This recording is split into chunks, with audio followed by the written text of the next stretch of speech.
Good day, everybody, and welcome to another edition of the Military and Foreign Affairs Network. I am your host, the voice of reason. Today, we're having a look at two conflict zones today in one video. First, specifically, the buildup of military forces between Eritrea and what I like to call the former state of Ethiopia. Now, is it still Ethiopia? Obviously, many individuals still call it that. It has fragmented, and it is not the same Ethiopia of many decades ago because of internal civil strife and civil war. That is still ongoing. Now, what is happening? Well, the Abiy loyalist forces, the government led by Abiy Ahmed, based in Addis Ababa, the capital, is landlocked. And there has been some discussions that Abiy Ahmed could launch a military expedition designed to alleviate Ethiopia's challenge of being landlocked. There are many nation states that are unfortunately landlocked. Many of those nation states thrive and do very, very well. Switzerland, a landlocked nation state. Austria, a landlocked nation state. So the idea that you have to have access to the sea is simply something that is not true.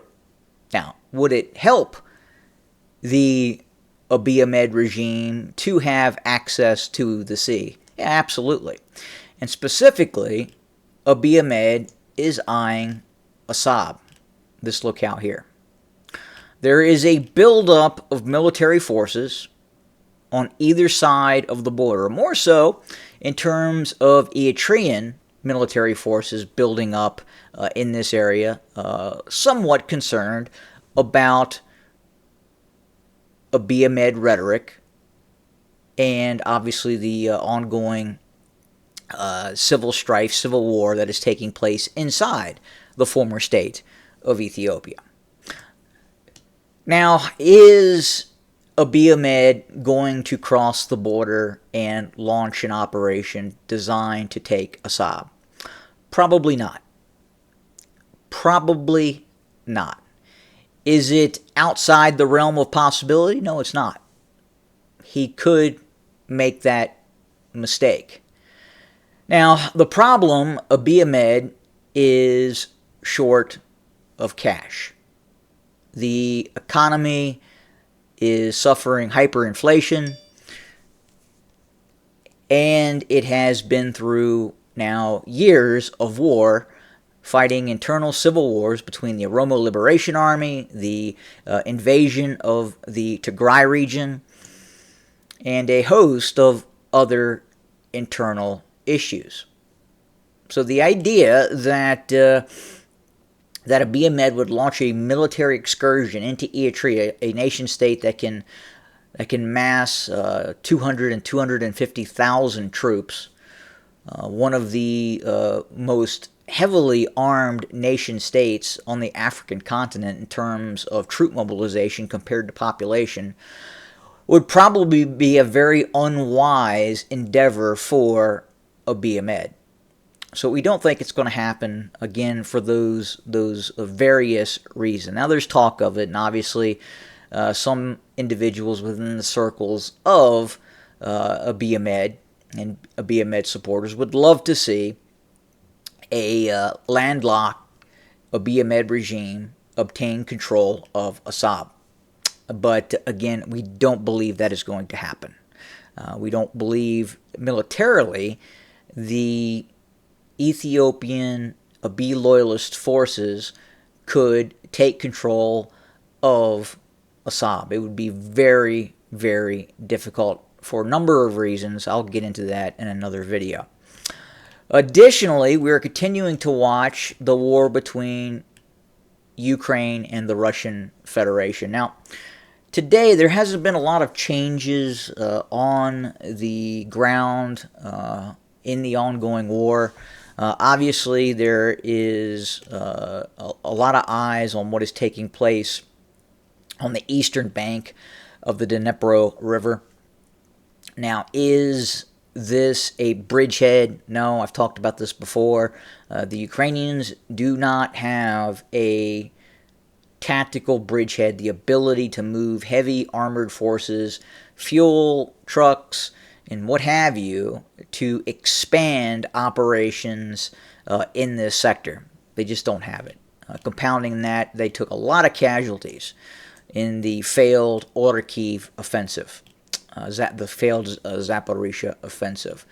Now, one thing to note that I have been observing of late, the quality of Russian thermal imaging optics has been increasing, and I find that interesting.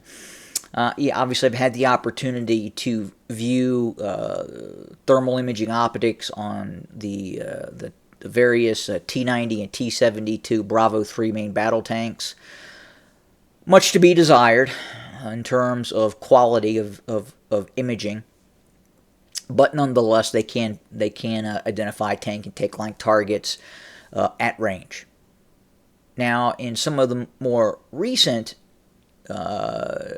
information coming out in terms of video evidence, displays very high quality thermal imaging optics, probably provided by the Chinese.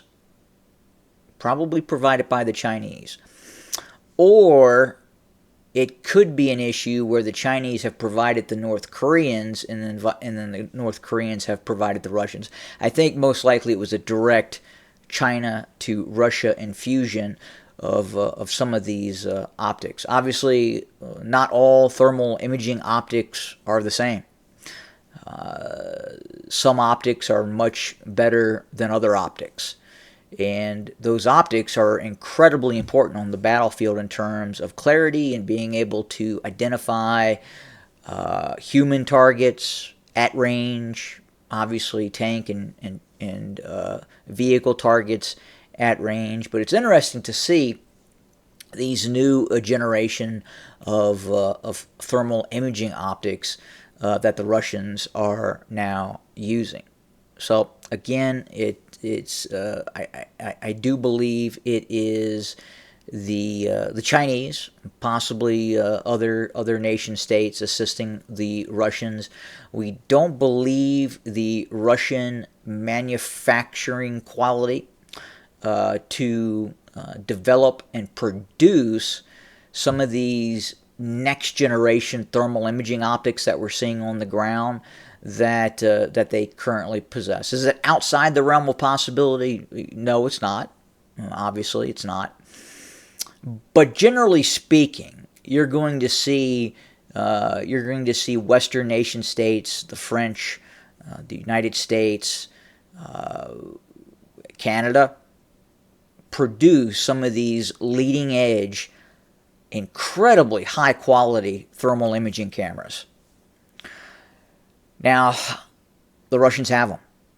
I've seen that. I can confirm it. So very interesting to have this information, and we will continue to watch what is happening on the ground, and we will continue to report on what is happening on the ground. Obviously, very heavy fighting continues, namely in the area near Avdiivka, and then all the way north towards Kupiansk. The Russians are continuing very large-scale operations against the Ukrainians as we speak. Compounding that, they are continuing to launch deep penetration strikes against the Ukrainians as well. So we will have more very, very soon. Thank you for joining us this beautiful Sunday, and we will talk again. Thank you for joining us. Have a good day.